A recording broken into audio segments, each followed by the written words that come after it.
Hello friends, welcome to my YouTube channel IES-GATEWiz। इस video में Gupta and Gupta के design of concrete structures के question number 261 से लेकर 270 तक डिटेल में कंसेप्ट के साथ डिस्कस करूंगा। ये सीरीज का पार्ट 27 वीडियो है। पुराने वीडियोस के लिए आप मेरे यूट्यूब चैनल के प्लेलिस्ट पे जा सकते हैं, वहां पर डिफरेंट सब्जेक्ट्स की प्लेलिस्ट अवेलेबल है।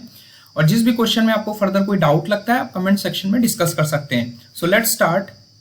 जो फर्स्ट क्वेश्चन है इस वीडियो का, that is for Courbon's reaction coefficient to be valid.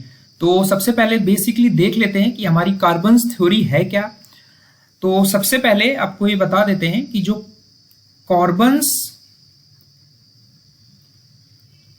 Theory है, बेसिकली जो रिसर्चर थे उनके नाम पे ये थ्योरी का नाम पड़ा हुआ है। तो इन्होंने क्या किया, एक एम्पेरिकल अप्रोच डेवलप की।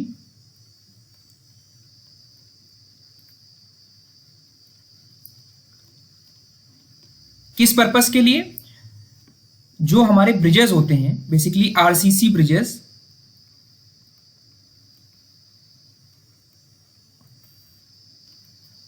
उसमें जो लाइव लोड का डिस्ट्रीब्यूशन होगा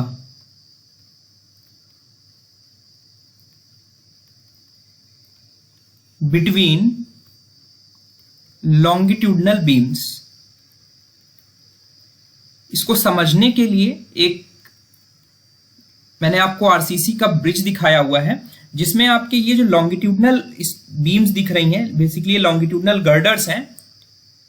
ठीक है, इनको आप बोलोगे लॉन्गिट्यूडनल गर्डर्स या लॉन्गिट्यूडनल बीम्स।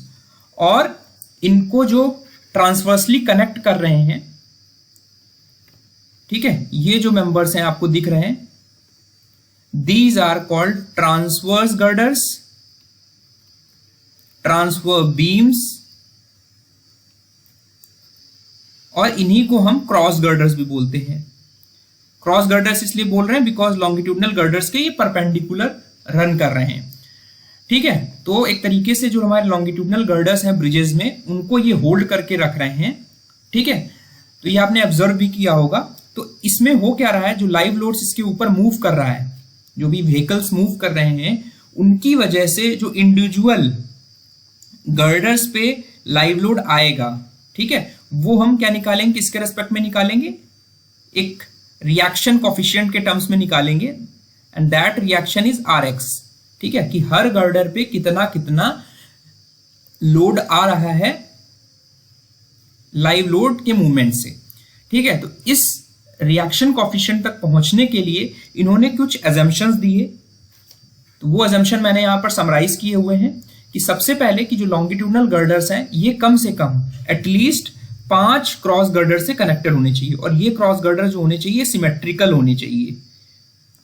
ठीक है, सिमेट्रिकल इन द सेंस कि उसके जो क्रॉस सेक्शंस हैं वो हमारे सेम होने चाहिए, जो ज्योमेट्रिकल क्रॉस सेक्शंस हैं।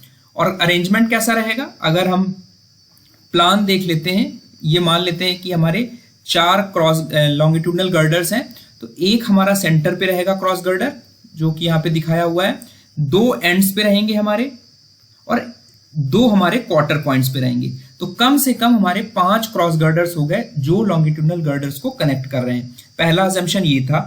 दूसरा अजम्पशन कि जो गर्डर का डेप्थ है, गर्डर की डेप्थ है, यानी क्रॉस गर्डर की डेप्थ, इसको ऐसे समझ लेते हैं, यहां पे जो आपको ये डेप्थ दिख रही है, this is depth small d, और जो टोटल इस लॉन्गिट्यूडनल गर्डर की डेप्थ हमने मान लिया कि d है, और जो ट्रांसवर्स गर्डर या क्रॉस गर्डर की डेप्थ है वो d है, स्मॉल d है।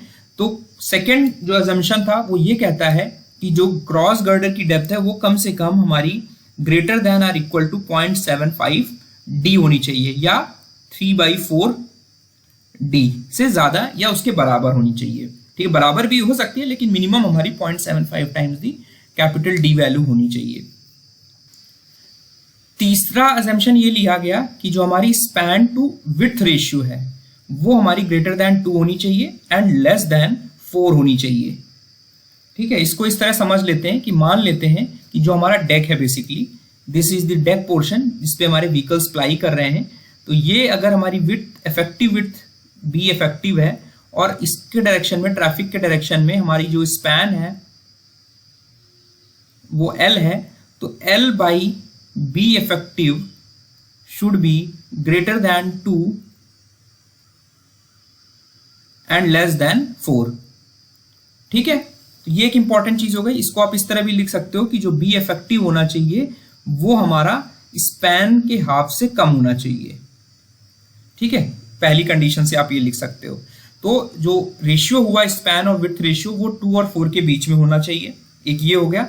दूसरा इंपॉर्टेंट चीज कि जो हमारी क्रॉस गर्डर की स्टिफनेस है, stiffness of cross girder should be greater than stiffness of longitudinal girder. तो stiffness is directly proportional to EI। तो इसका मतलब ये हो गया, अगर E हमारा कंक्रीट के लिए हमने सेम रखा तो जो मोमेंट ऑफ इनर्शिया है, ठीक है, सेक्शन का क्रॉस गर्डर के लिए वो हमारा लॉन्गिट्यूडनल गर्डर से ज्यादा होगा। तो ये कंक्लूजन ध्यान रखना है आपको। ठीक है, तो यहां पर अगर आप ऑप्शंस देखोगे कि for Courbon's reaction coefficient to be valid there should be at least 5 transverse beams यानी क्रॉस गर्डर्स होने चाहिए। The moment of inertia of every longitudinal must be same, ये कोई एजम्पशन नहीं लिया गया था। The span to width ratio should be between 2 से 4 के बीच में होना चाहिए, तो ये स्टेटमेंट भी गलत हो गया। The depth of transverse beams end of longitudinal must be same, must be same नहीं, मे बी सेम। अगर मे बी सेम होगा तो ये स्टेटमेंट करेक्ट होगा, बिकॉज कि जो डेप्थ ऑफ क्रॉस गर्डर है ये हमारी minimum 0.75 times the capital D यानी लॉन्गिट्यूडनल गर्डर की डेप्थ की हो सकती है। ठीक है, दोनों की डेप्थ सेम भी हो सकती है बट मिनिमम इतनी हो सकती है, कम भी हो सकती है। तो ये तीनों स्टेटमेंट गलत हो जाएंगे, करेक्ट स्टेटमेंट हमारा ऑप्शन ए हो जाएगा। यहाँ पे कुछ स्टेटमेंट्स दिए हुए हैं regarding over reinforced singly reinforced rectangular cross section. तो मैंने यहाँ पर अंडरस्टैंडिंग के लिए आपको एक रेक्टेंगुलर क्रॉस सेक्शन दिखाया है जिसमें टेंशन रेनफोर्समेंट डाला हुआ है, and this first figure is indicating a balance section. ठीक है, और ओवर रेनफोर्स सेक्शन के बारे में अगर हम देखें तो ओवर रेनफोर्स सेक्शन में हम क्या कर रहे हैं कि हम जो एरिया ऑफ रेनफोर्समेंट प्रोवाइड कर रहे हैं, tension reinforcement for over reinforce section is greater than area of reinforcement जो हमने बैलेंस सेक्शन में प्रोवाइड करना था। ठीक है, तो उससे हो क्या रहा है कि जब अल्टीमेट लिमिट स्टेट पे हम जब बात करेंगे, जब हमारी बेसिकली फेलियर होगा, तो अल्टीमेट लिमिट स्टेट में जो अल्टीमेट कंप्रेसिव स्ट्रेन होगा कंक्रीट में, ये पहले पहुंच जाएगा, इट विल रीच। ठीक है, तो इसकी वजह से हमारा जो कंक्रीट का फेल्योर होगा वो प्राइमरी कंप्रेशन फेल्योर होगा, यानी कंक्रीट की क्रशिंग से ही हमारा फेल्योर हो रहा है। ठीक है, अंडर रेनफोर्स सेक्शन में मैंने आपको बताया था पहले भी कि जो फेल्योर होगा that will B secondary compression failure, but यहां पर कंक्रीट में जो अल्टीमेट कंप्रेसिव स्ट्रेन है ड्यूरिंग द फ्रैक्चर प्रोसेस वो हमारा पहले रीच आउट हो जाएगा, और स्टील में हमारा जो स्ट्रेन होगा एक्चुअल में वो हमारा EST जो लिमिटिंग स्ट्रेन है, यील्ड स्ट्रेन जिसे बोल रहे हैं, which will be equal to yield strain, उससे कम होगा at the time of failure. ठीक है, तो ये हमारा बेसिकली ओवर रेनफोर्स सेक्शन में होगा। तो जब हमने एरिया ऑफ रेनफोर्समेंट ज्यादा प्रोवाइड किया, ठीक है, तो हमारी जो स्ट्रेसेस हैं इन स्टील वो डायरेक्टली प्रोपोर्शनल टू स्ट्रेन होंगी बिकॉज लीनियर वेरिएशन है वहां पे, बट हमारी जो कंक्रीट में स्ट्रेसेस हैं वो लीनियरली प्रोपोर्शनल नहीं है कंक्रीट के स्ट्रेन में, बिकॉज जो उनका वेरिएशन है वो नॉन लीनियर होता है। तो इस वजह से एरिया ऑफ रेनफोर्समेंट आपने जैसे ही ज्यादा किया तो उसको बैलेंस आउट करने के लिए जो compressive force, resultant compressive force और रिजल्टेंट टेंशन फोर्स होगी न्यूट्रल एक्सिस के ऊपर नीचे, उसको बैलेंस आउट करने के लिए आपको एरिया ऑफ कंक्रीट बढ़ाना पड़ेगा। एरिया ऑफ कंक्रीट बढ़ाने के लिए आपको न्यूट्रल एक्सिस आपके balance depth of neutral axis से नीचे शिफ्ट हो जाएगा। ठीक है, तो एक चीज ये ध्यान रखना है। तो अगर अब लीवर आर्म की बात करें, लीवर आर्म आपने पढ़ रखा है, it is effective depth minus जो actual depth of neutral axis है उसका 1/3। ठीक है, वो 1/3 कैसे आया ये भी आपने पढ़ रखा है कि जो हमारा न्यूट्रल एक्सिस अगर हमने यहां से एक्स से मान लिया तो इसका जो रिजल्टेंट है ट्राइंगल स्ट्रेस डायग्राम का वो यहां पर होगा, विच विल बी XA/3, और तो हमारा जो लीवर आर्म होगा, हमारा सेंट्रॉइड ऑफ स्टील यहां पर है। ठीक है, तो ये हमारा D माइनस XA/3 हो जाएगा। ठीक है, और ये टेंसाइल फोर्स, तो D minus XA/3 will be the lever arm. तो अब आप देख रहे हैं ओवर एनफोर्स के केस में जो actual depth of neutral axis है वो हमारा balance depth of neutral axis से ज्यादा है, बिकॉज C और T को बैलेंस करने के लिए हमारा न्यूट्रल एक्सिस नीचे शिफ्ट हो गया। तो इसकी वजह से जो न्यूट्रल एक्सिस होगा ओवर एनफोर्स सेक्शन का वो यहां पर आप देखोगे D is constant for a given cross section, तो Z naught will be less than balance section. तो आप अगर देखोगे कि the lever arm will be less than that for a balance section. तो कोई भी चीज आपको कंक्रीट में पूछी जाती है, you have to relate it with theoretical as well as empirical, जो आपने रिलेशनशिप्स पढ़ रखी हैं थ्योरेटिकल कंसेप्ट के बेस पे, उससे आपको रिलेट करना है, तो यू विल अंडरस्टैंड। अब मैंने आपको बताया कि कंक्रीट में हमारी जो अल्टीमेट स्ट्रेन है फेलियर के समय पहुंच जा रही है, और हमारी यील्ड स्ट्रेन जो होनी चाहिए थी फेलियर के समय वो नहीं पहुंच रही स्टील में, जो अल्टीमेट स्टील में स्ट्रेसेस थी। तो इसका मतलब ये हुआ कि जो मैक्सिमम स्ट्रेस डेवलप हो रही है कंक्रीट में, that will be equal to allowable stress in concrete, because वहां पर अल्टीमेट स्ट्रेन इन कंक्रीट पे हमारी फेलियर हो रहा है। ठीक है, तो ये स्टेटमेंट भी करेक्ट हो जाएगा। और the maximum stress developed by the steel, यानी sigma S T allowable, maximum जो डेवलप हो रही है वो हमारी less than the allowable stress होगी, बिकॉज वहां पे जो स्ट्रेन है स्टील में वो कम है यील्ड स्ट्रेन से, तो allowable will be yield stress. ठीक है, उससे कम होगी, बिकॉज वहां पे जो स्ट्रेन फेलियर के टाइम पे है वो यील्ड स्ट्रेन से कम है, और हमारा जो यील्ड स्ट्रेन होता है that is directly proportional to stress as per Hooke's law in case of steel. तो ये स्टेटमेंट हमारा इनकरेक्ट हो जाएगा, करेक्ट ऑप्शन 1 और 3 हो जाएंगे, option B will be the most appropriate answer. और एक चीज और मैं बता देता हूं कि ड्यूरिंग द फेल्योर हमारा ब्रिटल फेल्योर होगा, बिकॉज कंक्रीट प्राइमरली फेल्योर हो जा रही है और हमारा स्ट्रेन अल्टीमेट जो है वो पहुंच जा रहा है कंक्रीट में पहले ही। तो यहां पे this will be the critical moment, और ये हमारा अल्टीमेट मोमेंट ऑफ रेजिस्टेंस होगा। ठीक है, तो ये हमारा बेसिकली मोमेंट कर्वेचर रिलेशनशिप है। तो यहां पे हमारा ब्रिटल फेल्योर हो रहा है, सडन फेल्योर हो रहा है, तो डिफॉर्मेशंस, क्रैक विड्थ, ये सब बहुत प्रिडोमिनेंट नहीं होंगी eight the time of failure. इसका नेक्स्ट क्वेश्चन है हमारा, the effective depth of single reinforced rectangular beam is 30 centimetre. तो जब भी इस तरह के क्वेश्चन आते हैं तो आप ध्यान से क्वेश्चन को पढ़ेंगे कि इफेक्टिव डेप्थ बोल रहा है या ओवरऑल डेप्थ बोल रहा है। इफेक्टिव डेप्थ का मतलब हो गया कि सेंट्रॉइड ऑफ टेंशन रेनफोर्समेंट से एक्सट्रीम कंप्रेशन फाइबर की दूरी, जो कि मैंने यहाँ पर स्मॉल डी से दिखाई हुई है। तो ये दूरी जो दी हुई है ये हमारी 30 सेंटीमीटर दी हुई है। फिर उसके बाद बोल रहा है कि सेक्शन जो है वो हमारा अंडर ओवर रेनफोर्स्ड है। इसका मतलब कि हमारा जो स्टील में स्ट्रेस है वो हमारा यील्ड स्ट्रेन से कम है, और जो हमारा कंक्रीट में जो स्ट्रेस है वो हमारा अल्टीमेट अलाउबल जो स्ट्रेस होगा वहां पर पहुंच चुका है। तो वहां पर उस समय हमारी जो न्यूट्रल एक्सिस की जो डेप्थ है उस केस में वो टॉप से 12 सेंटीमीटर पे है। तो ओवर रेनफोर्स में हमारा बैलेंस सेक्शन से न्यूट्रल एक्सिस क्या हुआ, नीचे शिफ्ट हो गया, और इसकी जो डेप्थ दी हुई है ये हमारा टॉप से 12 सेंटीमीटर दिया हुआ है। ठीक है, और जो मैक्सिमम स्ट्रेस है कंक्रीट ने अटेन की है वो 50 kg पर सेंटीमीटर स्क्वायर है।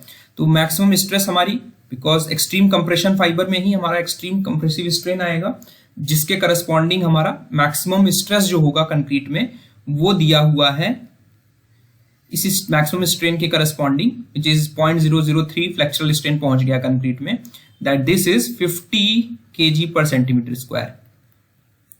ठीक है, और मॉडुलर रेशियो हमारा दिया है ES अपॉन EC जो इन जनरल होता है, दिस इज 18। ठीक है, और हमसे बोला जा रहा है कि स्ट्रेस स्टील में डेवलप कितना होगा। तो eight the level of steel reinforcement जो हमारा स्ट्रेस होगा सिग्मा AST वो यील्ड स्ट्रेन से कम होगा, तो उसके करस्पॉन्डिंग हम मान लेते हैं कि सिग्मा ST स्टील में स्ट्रेस जनरेट होगा। ठीक है, तो अब जो डायग्राम है इसमें इस सिग्मा ST के करस्पॉन्डिंग जो कंक्रीट में स्ट्रेस होगा वो सिग्मा C होगा। ठीक है, तो will take this ratio from the geometry of similar triangles. हम कंक्रीट के स्ट्रेस डायग्राम से बात कर रहे हैं। 50 upon sigma C equal to 12 upon जो नीचे वाली डेप्थ हो जाएगी 30 माइनस 12 हो जाएगी, तो इट मीन्स 12/18 हो जाएगा। तो जो हमारा स्टील रेनफोर्समेंट के सेंट्रॉइड के लेवल पे जो कंक्रीट में स्ट्रेस होगा दैट विल बी 50 into 18/12। इसको आप सॉल्व करोगे तो यू विल गेट 75 kg पर सेंटीमीटर स्क्वायर, यानी जो कंक्रीट हमारी स्टील रेनफोर्समेंट टेंशन में जो है उसके लेवल पे जो है वो ये है, बट मॉडुलर रेशियो हमारा दिया है 18, तो हमारा ES अपॉन EC आप मान लेंगे 18 दिया हुआ है, तो it means this is equal to sigma ST upon sigma C।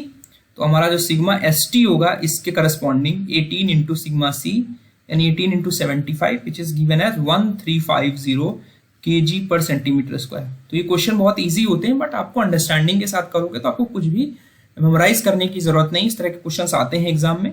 So correct answer जो होगा ऑप्शन C होगा। उसका नेक्स्ट क्वेश्चन है कि प्लेन कंक्रीट के लिए हमारी अंडरग्राउंड वर्क्स आप कोई कर रहे हो जहां पे हमारी मॉडरेट एक्सपोजर कंडीशन है, तो आपको एनवायरमेंटल कंडीशन दी हुई है कि there is a moderate exposure condition, वहां पे हमारी जो मिनिमम सीमेंट कंटेंट होगी जो आपको कंक्रीट मिक्स में रखनी है वो कितनी रखनी है। तो बेसिकली क्वेश्चन ES 94 में पूछा गया था, तो तब हमारा जो IS 456 का कोड का वर्जन था वो दैट वाज 1978। उसके बाद हमारा नया जो रिवाइज्ड कोड आया IS 456 का वो 2000 में आया।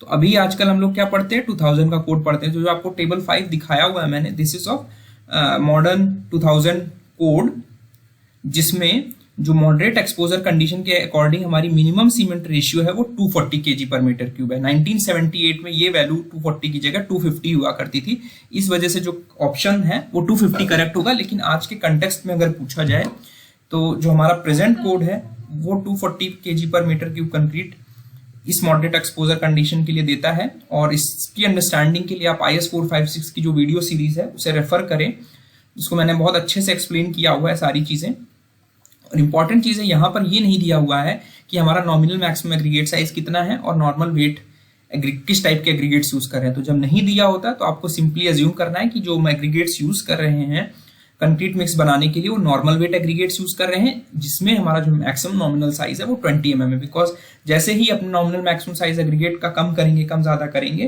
तो उसके अकॉर्डिंग आपका सीमेंट कंटेंट कम ज्यादा एडजस्टमेंट करना पड़ता है। तो वो एडजस्टमेंट आप मेरी वीडियो से रेफर कर सकते हैं कैसे करते हैं।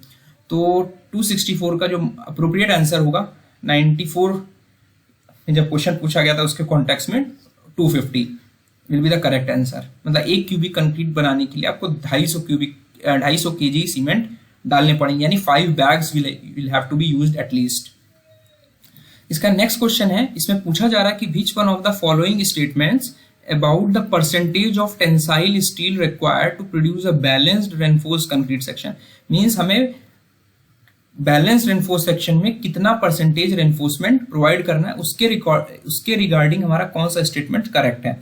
तो आपने पढ़ रखा है बैलेंस सेक्शन की बात कर रहे हैं, तो बैलेंस सेक्शन में हमारा जो न्यूट्रल एक्सिस की डेप्थ होती है that is given as 0.87 FY AST। हम लिमिट स्टेट के कंटेक्स्ट में बात कर रहे हैं, अभी ये डेरिवेशन हम नहीं डिस्कस कर रहे हैं कि कैसे ड्राइव हुआ, ठीक है। इसको हम ऐसे भी लिख सकते हैं XUB upon D 0.87 FY upon 0.362 FCK AST upon BD, ठीक है। तो ये हमारा बेसिकली परसेंटेज रेनफोर्समेंट है with respect to cross sectional area, ठीक है। जैसे मल्टीप्लाई 100 कर देंगे आप तो आपका परसेंटेज रेनफोर्समेंट बन जाएगा। तो इसको आप सिंप्लीफाई करके ऐसे लिख सकते हैं, दिस इज PT लिमिटिंग हो जाएगा। तो टेंशन रेनफोर्समेंट जो लिमिटिंग परसेंटेज होगा that will be given by 41.61 multiplied by FCK upon FY multiplied by XU max by D। और XU मैक्स बाई D मैंने आपको प्रीवियस वीडियो में बताया था कि this is the function of grade of characteristic strength क्या है हमारी स्टील की, यानी यील्ड स्ट्रेंथ हम मान सकते हैं FY, ठीक है। तो FE 250 जैसे जैसे हमारा FY बढ़ता है हमारा ये रेशियो घटता है, ठीक है, जो XU बाई D का रेशियो है, ठीक है। तो एक तरीके से आप ये कह सकते हो कि this FY is deciding this value और जो PT लिमिटिंग है this is inversely proportional to this FY। तो इसका मतलब अगर FY आप बढ़ाओगे तो परसेंटेज रिक्वायरमेंट जो होगी स्टील की वो घट जाएगी, ठीक है। मतलब अगर आप किसी स्ट्रक्चरल सेक्शन में FE 250 की जगह FE 410 यूज करते हैं तो वहां पे जो परसेंटेज रेनफोर्समेंट की रिक्वायरमेंट है इट विल रिड्यूस। तो करेक्ट आंसर जो होगा वो ऑप्शन A हो जाएगा, ठीक है। बैलेंस सरेक्शन की यहाँ पे डेफिनेशन भी मैंने दिखाई हुई है कि जहां पे दो limiting condition ultimate limit state में साइमल्टेनियसली रीच आउट करती हैं, यानी कंक्रीट के एक्सट्रीम फाइबर पे जो कंप्रेसिव स्ट्रेन है वो और जो टेंसाइल स्ट्रेन है at the level of centroid of steel वो yield strain simultaneously reach out हो रहे हैं। तो ये एक इंपॉर्टेंट चीज है। उसके बाद नेक्स्ट क्वेश्चन है, इसमें से कौन से ऐसे स्ट्रेन्स हैं which are not dependent on the applied load. ठीक है, इलास्टिक स्ट्रेन है, क्रीप स्ट्रेन है, या ड्राइंग श्रिंकेज स्ट्रेन है, या कार्बोनेशन श्रिंकेज है। Select the correct answer using the codes given below. तो सबसे पहले श्रिंकेज ऑफ कंक्रीट का मतलब है कि there is a reduction in volume. इसके बारे में अपने IS 456 के कोडल प्रोविजंस में बहुत अच्छे से मैंने डिस्कस किया हुआ है। You can refer those videos for understanding. Shrinkage का मतलब है कि कंक्रीट की वॉल्यूम में रिडक्शन। अब वो रिडक्शन जो हो सकता है बहुत सारे फैक्टर्स पर डिपेंड करेगा, उसके हिसाब से हमने अपने श्रिंकेज ऑफ कंक्रीट को बेसिकली 4 कैटेगरी में डिवाइड कर दिया। पहला श्रिंकेज है प्लास्टिक श्रिंकेज, दूसरा है ड्राइंग श्रिंकेज, थर्ड है autogenous shrinkage and fourth is carbonation shrinkage. Autogenous shrinkage का मतलब है कि जो कि हमारा arising from within, means concrete के अंदर से ही ये श्रिंकेज अराइज कर रहा है। इसका मतलब क्या है, इसको भी मैं आपको एक्सप्लेन करूंगा। Arising from with in. तो वन बाय वन एक एक श्रिंकेज को देख लेते हैं कि जो कार्बोनेशन श्रिंकेज है उसमें हो क्या रहा है कि आपका अंदर क्या है, CSH जेल है। ठीक है, जो आपका हाइड्रेशन प्रोसेस से बना कंक्रीट में। अब होगा क्या, जो कार्बन डाइऑक्साइड हमारी एयर में एक्सपोज्ड है कंक्रीट, तो कार्बन डाइऑक्साइड क्या करती है, जो हमारा फ्री लाइन में कैल्शियम हाइड्रोक्साइड है जो बन रहा है हाइड्रेशन के प्रोसेस, ये क्या करेगा, इस कैल्शियम और इस जेल के साथ रिएक्ट करके एक हमारा कंपाउंड बनाएगा विच इज कॉल्ड कैल्साइट। ठीक है, जिसकी वजह से जो वॉल्यूम श्रिंकेज होगा हमारा, तो ये जो श्रिंकेज है this is called carbonation, because जो हमारा श्रिंकेज हो रहा है this is due to the presence of carbon dioxide in the air, और ये रिस्पॉन्सिबल होता है हमारा स्टील रेनफोर्समेंट के कोरोजन के लिए। तो आप देख रहे हैं कि इस तरह आपको दिखेगा कि आपका कंक्रीट स्पैल हो गया है रेनफोर्समेंट के ऊपर और हमारा कोरोजन हो रहा है रेनफोर्समेंट में। तो this type of shrinkage is called carbonation. तो जो स्पेलिंग हो रही है श्रिंकेज की वजह से हो रही है। उसके बाद प्लास्टिक श्रिंकेज है, ये हमारा पानी के लॉस से हो रहा है, जो हमारी कंक्रीट में वाटर मॉइस्चर है वो निकल रहा है during the plastic state due to evaporation. ठीक है, उसके जो ऑटोजिनस श्रिंकेज है, ये हमारा जब हमने केमिकल रिएक्शन हमारी हो रही है, जब CSH जेल फॉर्म हो रहा है, जब हाइड्रेशन प्रोसेस चल रहा है, तो इनिशियल जो सीमेंट और वाटर की जो वॉल्यूम थी CS जेल बनने के बाद वो रिड्यूस हो जा रही है। उस वजह से जो केमिकल श्रिंकेज हो रहा है इनसाइड द कंक्रीट, वो हमारा कहलाता है ऑटोजिनस श्रिंकेज। ठीक है, और जो थर्मल कॉन्ट्रैक्शन थर्मल श्रिंकेज है, ये हमारा decrease in temperature after setting की वजह से होता है। ड्राइंग श्रिंकेज, जब हमारा हार्डेंड स्टेट में कंक्रीट ड्राई होने लगती है तो उस वजह से जब लॉस ऑफ मॉइस्चर होता है वो ड्राइंग श्रिंकेज होगा, मतलब जो वॉल्यूम रिडक्शन हो रहा है कंक्रीट में। कार्बोनेशन श्रिंकेज मैंने आपको बता दिया कि volume reduction due to reaction of hydrated cement paste with carbon dioxide in the presence of moisture is carbonation shrinkage.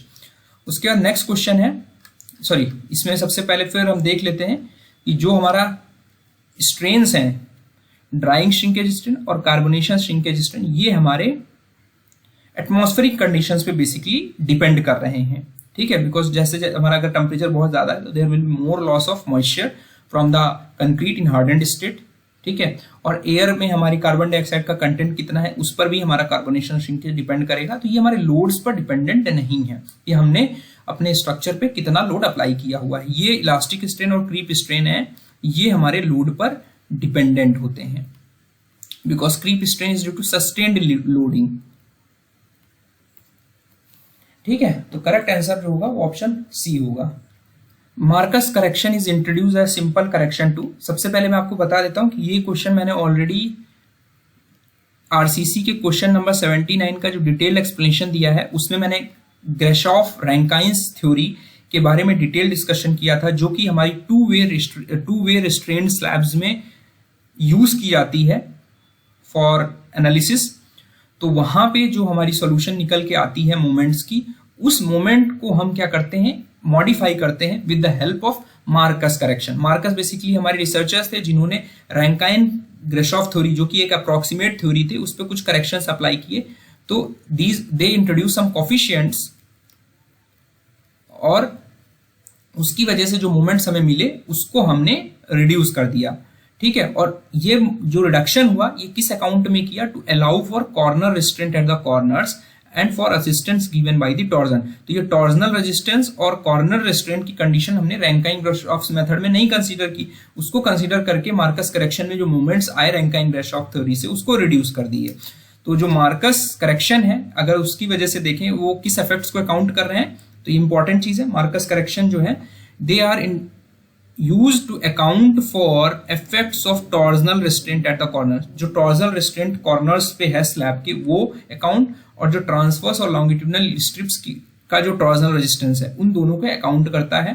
तो ये देखा गया है कि डिजाइन मोमेंट हमारा स्क्वायर स्लैब के लिए 42% रिड्यूस हो जाता है जब मार्कस करेक्शन लगाते हैं, और जब हमारा Ly/Lx यानी एस्पेक्ट रेशियो जो है वो 3 के बराबर है, यानी रेक्टेंगुलर स्लैब है विथ रेशियो 3, तो हमारा 9% डिजाइन मोमेंट में रिडक्शन होता है। तो बेसिकली ये कोफिशिएंट क्या हो रहा है, ये लेस देन 1 हो जा रहा है। तभी जब आप मल्टीप्लाई करेंगे जो ग्रेसाइट काइन से आपके मोमेंट्स आएंगे वो हमारे रिड्यूस होकर आएंगे।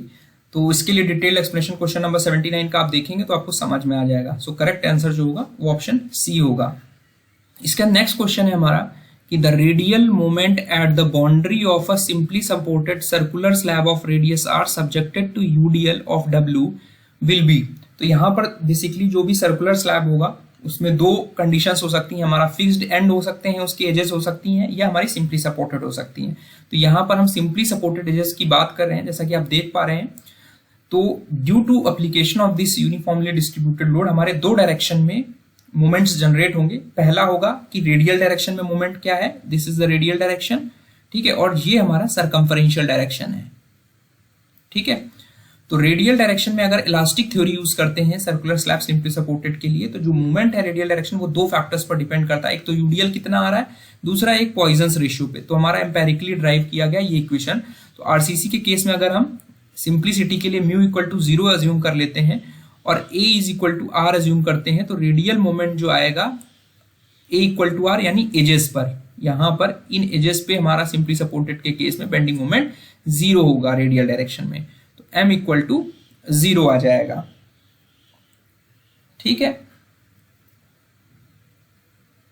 r equal a is equal to R अगर रखोगे तो आपका रेडियल डायरेक्शन में जो बेंडिंग मोमेंट होगा वो 0 हो जाएगा। सर्कमफरेंशियल डायरेक्शन में अगर आप देखोगे m theta mu equal to 0 रखोगे तो you will get 3a square minus R square, a equal to R आपने रख दिया तो this will be WA square by 8। इसका मतलब हमारी एजेस पर जो सर्कमफरेंशियल मोमेंट होगा इलास्टिक थ्योरी से वो WA स्क्वायर बाई 8 होगा। ठीक है, तो A is equal to radius of circular slab, R is the radius when where bending moment is determined, जो कि 0 से A तक वेरी करेगा, और पॉइजन्स रेशियो है which may be taken as 0 in case of reinforced concrete for simplicity. और जो maximum moment होगा सेंटर पे यानी R इक्वल टू 0 पे, R इक्वल टू 0 पर रखोगे तो आपका सेंटर पे जो मोमेंट निकल के आएगा that will be the maximum moment at the centre, this is given by 3WA square by 16। ठीक है, लेकिन अगर यही चीज आप यील्ड लाइन थ्योरी में यूज करोगे तो हमारा जो डिजाइन मोमेंट आएगा बेसिकली सेंटर पे that will be WA square by 6। ठीक है, यहां पे आपका कितना आ रहा था WA स्क्वायर बाय 5.3 सेंटर पे, यहाँ पे WA स्क्वायर बाय 6 आ रहा है। इसका मतलब कि इलास्टिक थ्योरी में हमें ज्यादा bending moment design bending moment मिल रहा है। यील्ड थ्योरी इसमें हम आइसोट्रोपिक रेनफोर्समेंट अज्यूम कर रहे हैं, वहां पे design bending moment elastic theory से हमको कम मिलता है, तो which is WA square by 6। ठीक है, तो यील्ड लाइन थ्योरी मैंने आपको पहले भी बताया था, it can be used for all types of slabs of any boundary condition and any shape. इसके ऊपर भी मैंने एक ESE डिफिकल्ट सोल्यूशन पे एक वीडियो बनाया था जिसमें यील्ड लाइन थ्योरी को एक्सप्लेन किया था और ये बॉन्डिंग मोमेंट्स कैसे हैं ये भी बताया था। तो यहाँ पे रेडियल मोमेंट पूछ रहा है एट द बाउंड्री पे हमारा जो R है वो हमारा A के बराबर है, इस वजह से जो सिंपली सपोर्टेड स्लैब के लिए जो हमारा एजेस पे बेंडिंग मोमेंट होगा वो 0 होगा। ठीक है, मैक्सिमम आपका देख लेना है कि आपको किस थ्योरी से पूछा जा रहा है, अगर नहीं दिया तो आपको you have to assume yield line theory.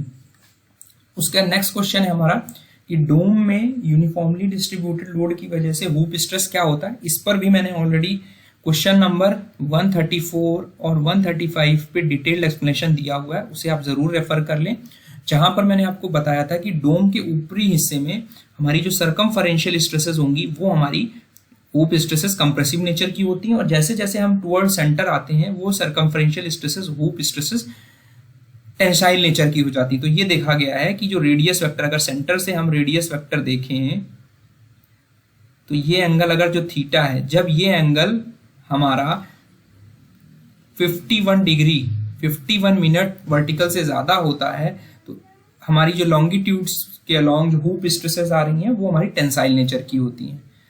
ठीक है, यहां पे फिगर में भी आपको दिख रहा है, ये टेंसाइल नेचर की हो जाएंगी, तो करेक्ट आंसर जो होगा वो ऑप्शन सी हो जाएगा। उसका नेक्स्ट क्वेश्चन है हमारा, नॉर्मली यूज्ड वैल्यूज के लिए और प्रॉपर क्यूरिंग कंडीशन इंश्योर करने के लिए जो हमारी maximum percentage of loss of prestress in post tension concrete, post tension concrete में जो लॉस ऑफ प्रीस्ट्रेसेस होती है उसमें मैक्सिमम कंट्रीब्यूशन किन फैक्टर्स की वजह से वो पूछा गया है। तो यहाँ पे मैंने बहुत सारी लॉसेस जो प्रीस्ट्रेस में होती हैं वो समराइज किया है। प्री टेंशन और पोस्ट टेंशन में हमारी जो इलास्टिक डिफॉर्मेशन है वो अलग अलग मैग्नीट्यूड की होती है।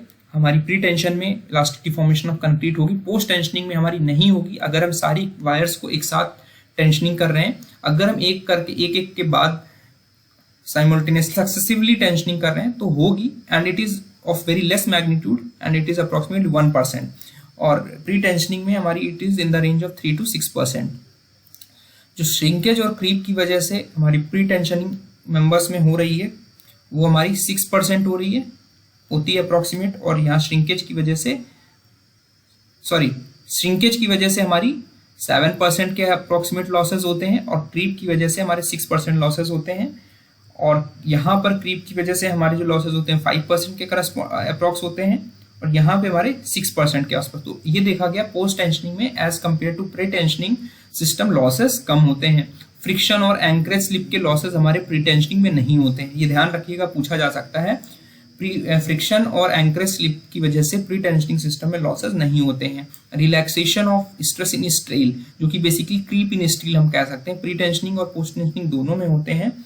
प्री टेंशनिंग में इनके मैग्नीट्यूड 2 से 8% तक वेरी करते हैं, यहाँ पे भी अप्रोक्सीमेटली 3% ऑन एन एवरेज हमारे मैग्नीट्यूड रहते हैं परसेंटेज लॉसेस के। तो आप देखेंगे यहाँ पे पोस्ट टेंशनिंग का पूछा गया है, तो पोस्ट टेंशनिंग में जो मैक्सिमम लॉसेस हैं they are contributing towards concrete shrinkage and concrete creep की वजह से। अगर इन दोनों को ऐड करोगे तो 10 to 12% के अप्रोक्सीमेट हमारे लॉसेस हो रहे हैं क्रीप और श्रिंकेज की वजह से पोस्ट टेंशनिंग सिस्टम में। ठीक है, रिलैक्सेशन के साथ अगर आप कॉम्बिनेशन करोगे श्रिंकेज का तो हमारा 8 to 9% आएगा, यानी 6 + 3 is 8 to 9%। तो यहाँ पे जो मैक्सिमम परसेंटेज लॉस पूछा गया है तो क्रीप और श्रिंकेज को अगर कंबाइन करेंगे तो हमारे मैक्सिमम लॉसेस निकल कर आएंगे पोस्ट टेंशन कंक्रीट में। आई होप मेरा वीडियो आपको पसंद आया होगा। Thank you and all the best.